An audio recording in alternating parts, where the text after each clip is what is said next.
موږ د واده لپاره دوه معیاره لرو، یو منفي معیارونه، یو مثبت معیارونه.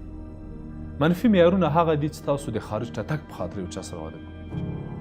تاسو د یو چا د شهرت په اساس واده کوئ.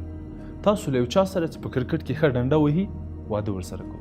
تاسو له یو چا سره چې ښه بوکس وهي، ښه لوبه کوي، ښه ورزش کوي، واده ورسره کوئ. تاسو له یو چا سره چې په ټلویزیون کې ښې خبرې کوي لکه د موږ، تاسو زه واده ورسره کوئ. تاسو له یو چا سره چې په پوهنتون کې استاد ده، ډېر محبوب ده، ډېر مشهوره ده، واده ورسره کوئ.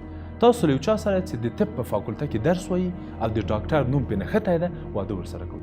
تاسو د یو معتبرې کورنۍ له یوه بچي سره، زوی سره واده کوئ. تاسو د یوه بډایه انسان له زوی سره، وراره سره واده کوئ. تاسو د ملک له لور سره واده کوئ. تاسو د ملا له لور سره واده کوئ. دا هغه څه دي چې دې ته موږ د واده غلط، ناسم او نامناسبه معیارونه وایو.